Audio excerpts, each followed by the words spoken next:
acabem de publicar.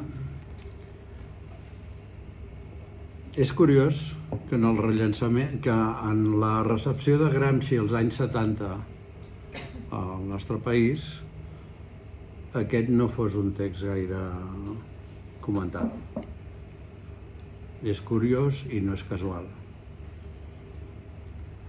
I és curiós que en el rellançament que després del 15M alguns acadèmics han fet de Gramsci en el nostre país, aquest text tampoc no tingui cap rellevància. Que se'ns hagi donat una visió de l'hegemonia senzillament com un exercici de politologia que permet armar un discurs, un relat, que permeti convèncer molta gent perquè vagin i votin a una determinada força política. Per tant, diguem-ne, l'intent de recuperar aquest text ja podeu comprendre que no és un intent innocent o erudit, perquè mira, som uns erudits a la Violeta i volem rescatar textos no coneguts i fer xerrades posant notes a peu de palana i demostrant lo llestos que som. No és aquest, això. O sigui, la reedició d'aquest text és un intent de difondre un text clàssic del marxisme del segle XX que ens permet que llegit, buscant el mètode, la manera de pensar, la forma d'afrontar-se als problemes polítics estratègics, perquè és un text d'estratègia, no és un text de tàctica del moment, és un text d'estratègia, doncs ens pugui permetre intentar usar una metodologia similar a l'hora de pensar els nostres problemes d'avui, ara i aquí. Si no, els clàssics, és com si llegeixes Aristòtil, que té moltes aplicacions actuals, però en principi no són gaire evidents, doncs és un exercici intel·lectual, erudit, etc., respectable, necessari, important, però diguem-ne que políticament no té una major transcendència. Aquest intent de recuperar aquest Gramsci ja va aparèixer quan vam presentar aquest llibre aquí fa uns anys. Hi havia l'amic, l'estimat Jordi, que ja no està entre nosaltres i que va donar el contrapunt, no? Va començar en aquest projecte. És a dir, que després el Tigre de Paper va traduir al català amb alguns textos menys per qüestions econòmiques, que era vincular estretament, com està vinculat, la vida i l'obra de Gramsci al projecte de Lenin.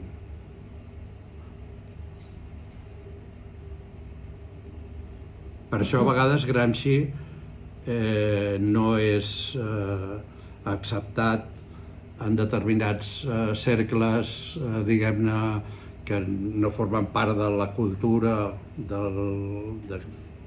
d'això que diem del comunisme, de la Tercera Internacional, de la Primera Tercera Internacional. Després les coses evolucionen i tires la pedra, qui sap on va, etc. O sigui, tot això, però d'aquesta Primera Internacional.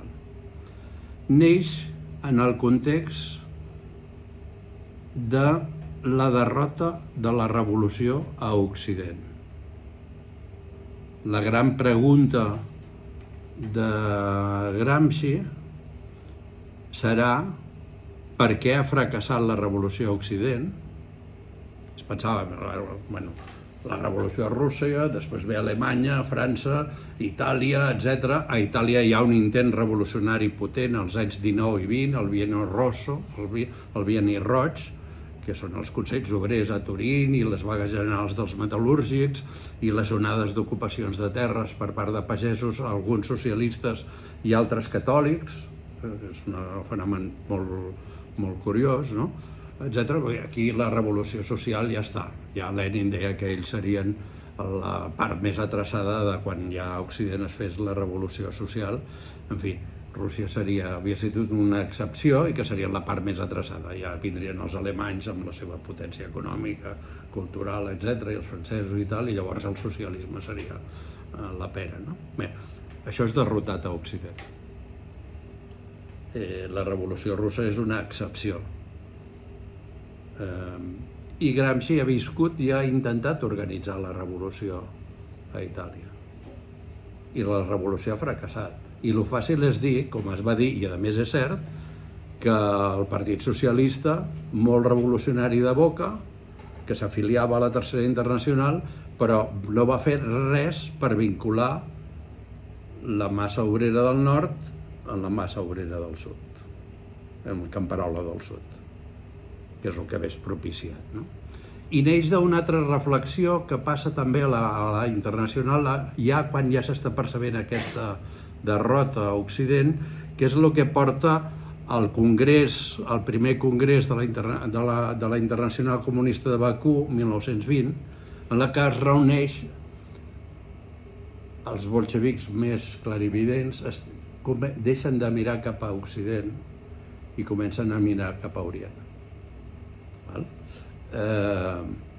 La Índia, Vietnam, Xina, veuen a Àsia, veuen a Orient, veuen la perspectiva i d'una qüestió meridional interna que hi ha a la URSS, perquè la URSS és la suma de l'antic imperi tsarista, en la que el poble rus oprimeix els pobles d'Orient. I el projecte de Lenin és que això, donar-li la volta amb el dret d'autodeterminació, amb el rellançament, però els pobles d'Orient de Rússia, en fi, és el tema de Sultan Galiev. Després va ser reprimit per Stalin, però era un dels que intentava portar el plantejament del marxisme occidental, traduir-lo a la mentalitat i a la cultura dels pobles d'Orient, que eren, per això el títol d'aquest llibre, que és preciós, és La Jihad Roja. Vull dir, en fi, és en aquest marc de reflexió que la primera direcció del Partit Comunista Italià, amb un personatge extraordinari, carismàtic, etc., que es deia Amadeo Bordiga, però que no era capaç de llegir això, aquesta capacitat de la complexitat de les societats, no? Aquest és el projecte que els porta els ordinovistes a tractar de conquerir la direcció del Partit Comunista Italià, que llegim a les tesis que podem llegir a les tesis de Lyon, que en part uns trossets ja han reproduïts aquí, però que podeu trobar en una antologia argentina que tenim a l'arxiu Josep Serradell penjada, en la que està bastant extensament les tesis d'aquestes de Lió, que és la idea de la societat. Ens hem estrellat contra una societat molt complexa, en la que hi ha colònies interiors, en la que la classe obrera, si vol ser la classe nacional, com diu el manifest comunista, la idea d'hegemonia està en el manifest comunista, quan diu la classe obrera s'ha d'elevar a ser classe nacional, perquè les classes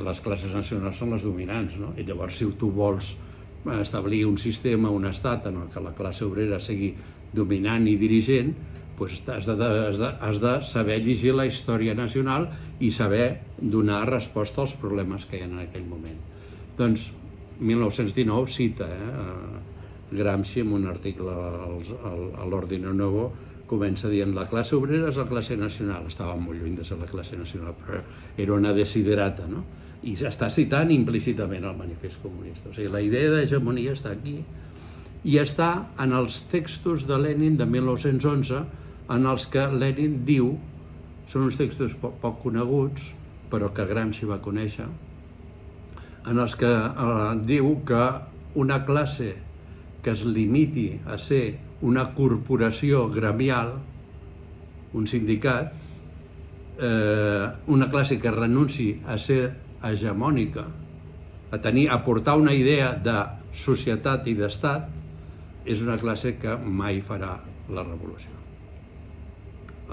Llavors, en aquest nus de problemes és quan Gramsci, Togliatti, els companys de la direcció del Partit Comunista que substitueixen la direcció de Bordiga, es plantegen com transformar Itàlia. Tenint en compte que des de 1922 Itàlia, Mussolini ha arribat al govern i que en un procés progressiu arribarà a ser un estat totalitari, precisament a finals del 26, quan fa les lleis fascistíssimes i ja il·legalitza tot el poc que quedava legal, que eren els grups parlamentaris, que tenien una certa... Gramsci era diputat i el detenen sense cap tipus de problema sent diputat. Bé, el text, Gramsci intenta, amb el breu text aquest, o sigui, si llegiu les tesis de Lyon, són unes tesis clàssiques de Partit Comunista, que són una mica, en fi, són per militants bregats, vull dir, perquè saber que ve una cosa ve darrere l'altra, tal, i l'anàlisi de la situació concreta, després ve les propostes i el no sé què. Gramsci intenta fer un fulletó d'unes 60-70 planes per difondre això. I ho fa en un moment en què la URSS està trencant l'aliança obrero-camperola dissenyada per Lenin. En els debats de 1926 s'està discutint la futura hegemonia del proletariat. La minoria, que després va ser ignominiosament expulsada, assassinada, etc., tenia un punt de vista, des del meu punt de vista, des de la meva opinió, molt incorrecte. Pensava que calia acabar amb la NEP. Lenin pensava que calia continuar la NEP durant un temps fins que els pagesos, que eren el 80 o 85% de la població, aprenguessin el socialisme en la pràctica, a través de la cooperació, a través d'un profund i llarguíssim canvi cultural. No pots arribar des de la ciutat a dir-li al pagès el que ha de fer i si no li agrada imposar-ho a base del fusell. O sigui, aquest és aquest moment. I per tant, la coincidència en el temps de la carta que envia Gramsci al Comitè Central del PECUS, en la que critica durament com s'està tractant a la minoria i considera que aquest és un malíssim camí, considera que això anirà a trencar el moviment, però al mateix temps recolza la idea de que cal continuar la NEP a pesar de totes les contradiccions, és la mateixa idea que ell pensa per Itàlia. A Itàlia, la seva experiència li ha mostrat que una minoria obrera superben organitzada, molt conscient com era dels obrers de Turí o de Milà, que ha sigut capaç d'ocupar les fàbriques, de fer-les funcionar, de relacionar-se amb els enginyers, en fi, si Itàlia es reduís a Turí, els obrers haguessin pogut organitzar la societat nova perquè havien mostrat la seva capacitat per dirigir i per ser classe nacional, perquè eren capaços de dirigir la producció, la cultura, etc. Però amb una massa de camperols en mans de l'Església, etc., doncs això no era possible. I per tant la necessitat de l'aliança. Però per això calia vèncer molts aspectes. L'aliança que us he explicat entre Giolitti i la classe obrera del nord, el sindicat i el Partit Socialista del Nord, era una aliança que estava feta perquè els obrers no fessin la revolució, evidentment, i que subvencionava les cooperatives, i llavors els treballadors del sud, Els pagesos del sud ho consideraven això com a sangonera, no? La sangonera roja. És a dir, nosaltres estem morint, en fi, en un estat semicolonial, i en canvi l'estat aquí està absorbint el moviment obrer i l'està subvencionant. Els del nord, això jo ho he sentit dir en italians als anys 80 quan viatjava per Itàlia. Els obrers del nord consideraven els del sud uns ganduls, uns inútils. O sigui, el sud si s'ha traçat és perquè són uns inútils, tots són lladres, i això estava construït amb una sociologia positivista que a part del que us ha citat l'Alejandro, vam trobar l'Ombroso, autor de llibres com L'anarquisme com una malaltia mental. Els del sud són inútils. Anaven com anaven a les colònies africanes a agafar cranis per mesurar-los, per demostrar la superioritat dels blancs. A Milà encara hi ha un museu de l'Ombroso en el que encara hi ha cranis de gent del sud, amb estudis supercientífics, no sé què, el tamany, la forma del cap, el no sé què, tal, d'aquí es desprèn que aquests tios són uns salvatges, uns bàrbars, en fi, són inferiors, etc. O sigui, estem en una situació en què aquestes masses camperoles del sud poden ser usades com a massa reaccionària contra la revolució proletària. La revolució proletària no podrà avançar mai si no resol el problema d'aquesta aliança entre aquestes classes subalternes. I això és producte del que va ser la unificació, la formació de l'estat modern a Itàlia. Si tu vas a Nàpols i et poses a sopar amb uns camarades, no els entendràs. Tu saps italià una miqueta, tradueixes de l'italià, lentament pots parlar una mica amb ells, etc., comprendre el que diuen quan pugen a l'estrada i fan un discurs en italià. Però això passa a Roma, també. El romà no l'entén... Bueno, s'entenen ells, naturalment, però, en fi, i ves a Sicília o ves a Sardenya, que hi ha una llengua pròpia, que no són... En fi, el nord va conquerir bàrbarament el sud,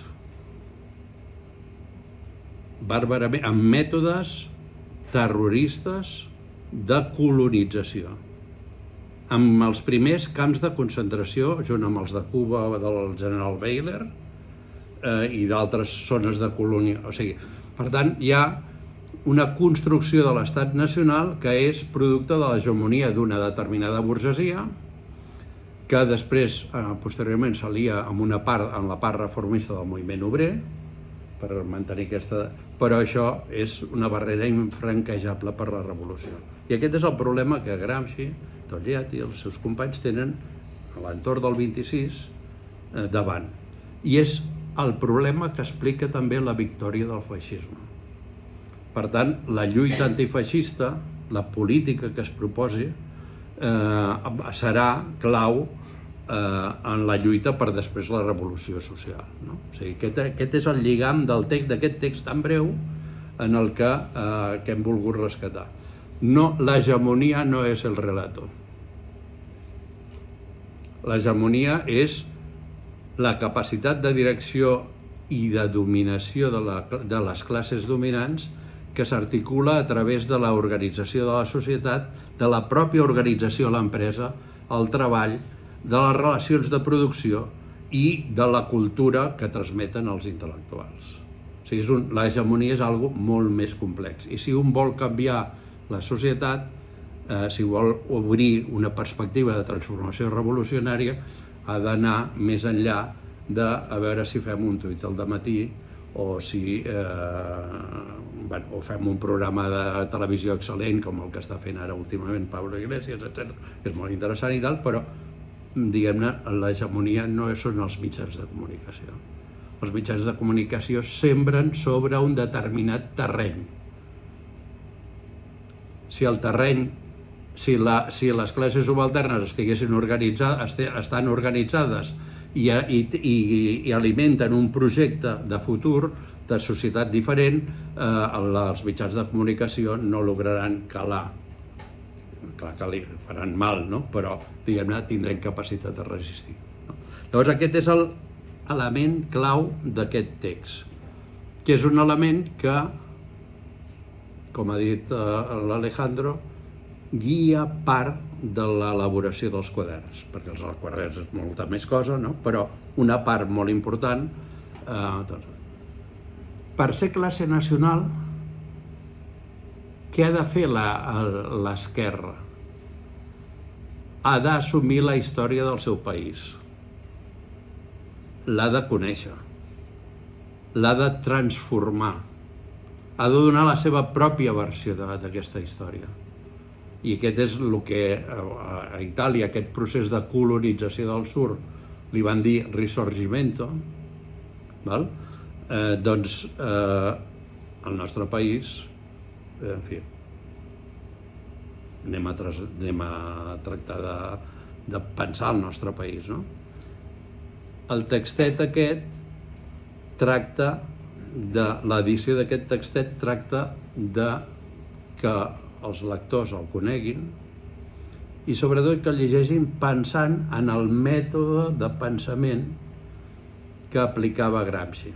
No perquè el puguem aplicar 100 anys després, 97 anys després, mecànicament, perquè això seria una imbecilitat. Ja deia Fidel Castro que copiar en la revolución es como copiar en un examen. O sigui, en fi, puedes aprovar el examen però després fracasses estrepitosament, no?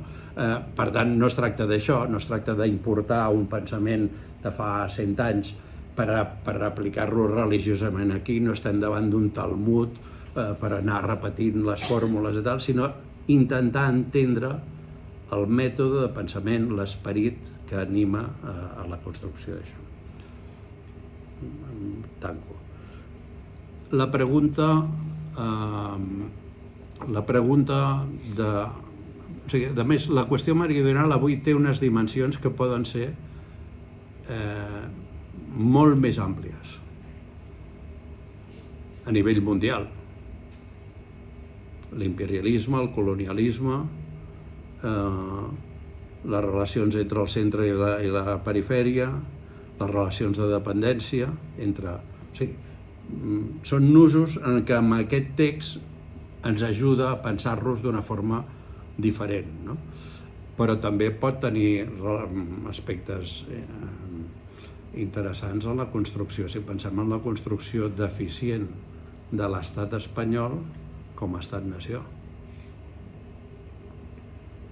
Les classes dominants espanyoles tenien el mateix projecte que les italianes, construir un estat modern, això de la nació més antiga del món, etc., en fi, Don Pelayo, etc., tot això ho deixarem de banda. L'estat modern a Espanya, a l'estat espanyol, a Borbònia, es construeix en el segle XIX. I els projectes de les diverses fraccions de les classes dirigents es confronten en aquest context. Catalunya pretenia ser el Piemont d'Espanya. Era la pretensió. Les altres fraccions de la burgesia espanyola, perquè la burgesia catalana és una fracció de la burgesia espanyola, no existeix tal burgesia catalana amb un projecte de nació catalana. No existeix. Hi ha alguns il·luminats, etc., però no existeixen com a classe. Les altres fraccions impedeixen que jugui aquest paper. Ja li van dir a Cambó, usted no puede ser el Bolívar de Catalunya i el Bismarck d'Espanya, no? Li van dir a les Corts, això. En fi, n'hi ha colònies interiors a Borbònia? Sí.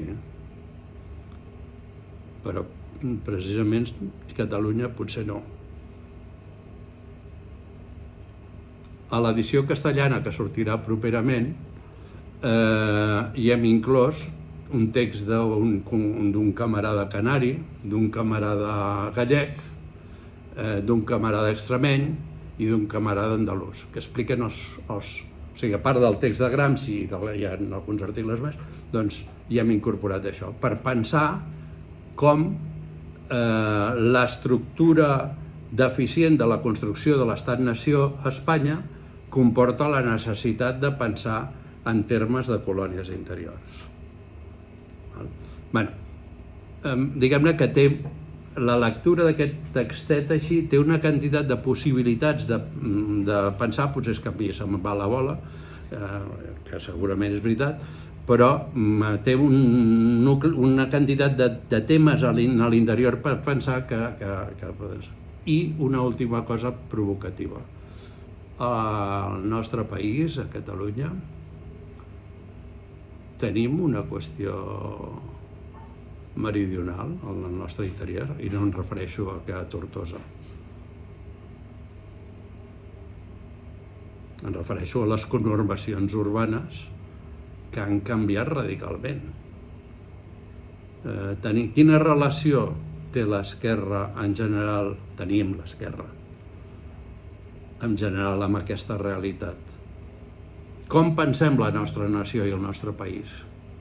Perquè si hem de arribar a ser dirigents hegemònics, a ser classe nacional, haurem de pensar en que els indígenes som, vull dir, els que tenim 7 o 8 cognoms, som 2,5 milions. Si no hagués hagut l'onada migratòria dels anys 60, Catalunya seríem 2,5 milions. Però les relacions, el desenvolupament capitalista va portar una onada migratòria que ens va portar a són 6 milions, que deia el Jordi, no? En fi, tenim una potència demogràfica, ja som 6 milions. Ara som 7,5 milions. En fi, aquesta realitat complexa l'estem pensant,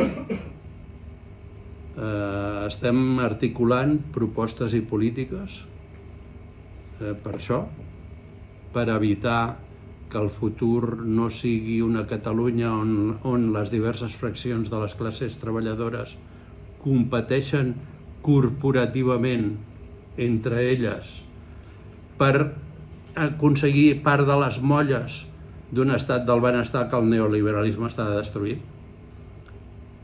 Bueno, jo tinc una capacitat tremenda de posar-me preguntes i no saber contestar-ne ninguna, no? Però bueno, m'agrada tocar la pera posant aquestes preguntes. I compreu-lo, que val 14 euros i se me lo quitan de las manos.